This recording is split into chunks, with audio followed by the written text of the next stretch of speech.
অচক্ষ নামাজ পড়েই ভেবে বসবেন না যে অনেক কিছু করে ফেলছে। এক চিল্লা দিয়ে মনে করে ফেলবেন না যে দিনের জন্য অনেক কিছু করে ফেলছে। একটা হজ করেছেন, ওমরা করেছেন, সিয়াম রেখেছেন, দিনের জন্য দান সৎকার করেছেন, একটা মাদ্রাসা মসজিদ করেছেন, ভেবে বসবেন না আপনি সব অনেক কিছু করে ফেলেছেন এবং অন্যরা সব কক্রোচ তেলা পোকা, ওরা জাহান্নামে যাবে এমনটা মনে করবেন। জানি না আমরা যে কার আমলের কতটুকু আল্লাহর কাছে কবুল হচ্ছে। তো এখানে এই ব্যক্তির সমস্যা ছিল এই, সে নিজের আমলটাকে অনেক ভারী মনে করছিল এবং সে স্টেটমেন্ট দিয়ে ফেললো যে তোকে আল্লাহ পাক মাফ করবে না।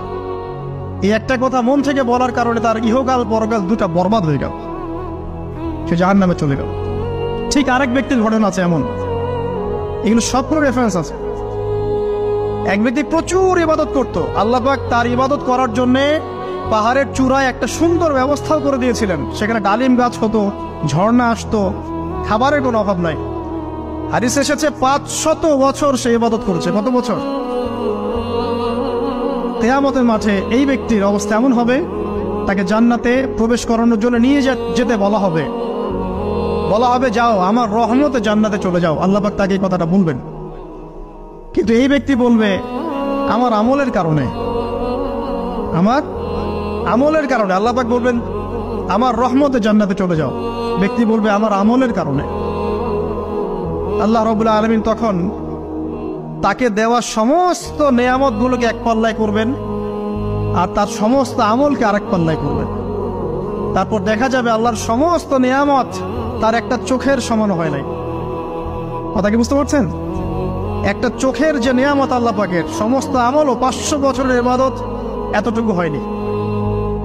তারপর তাকে বলা হবে ওকে জাহান্নামে নিয়ে যাও। এবার জাহান্নামে যাওয়ার সময় সে বলবে আল্লাহ তোমার রহমতে আমাকে মাফ করে দাও। তখন আল্লাহ পাক তাকে আবার ডেকে নিয়ে আসবে, বলবেন যে তোমাকে যে আমি ইবাদত করার জায়গা করে দিয়েছিলাম, এটাকে তুমি নিজে করেছো না আমি করেছি? সে বলবে আপনি করেছেন। তোমাকে যে আমি সৃষ্টি করেছিলাম তখন কি তুমি কোন আমল করেছিলে? বলবে না। তাহলে তোমাকে যে সৃষ্টি করেছি আমি, এটা কি তোমার আমলের কারণে? না। তোমাকে সারা দুনিয়াতে এত নিয়ামত দিয়েছি, এটা কি তোমার আমলের কারণে?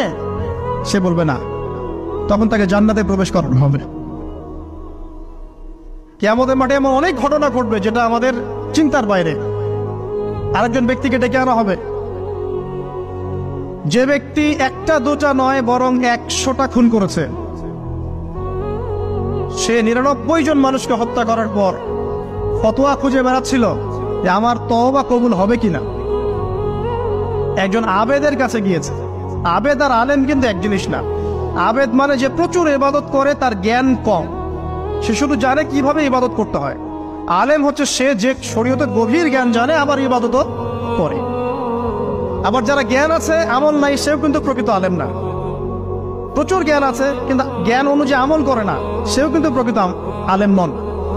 এবার আসেন, তো এই আবেদের কাছে গিয়ে সে বলছে আমার কি ক্ষমা হবে? আমি 99টা খুন করেছি।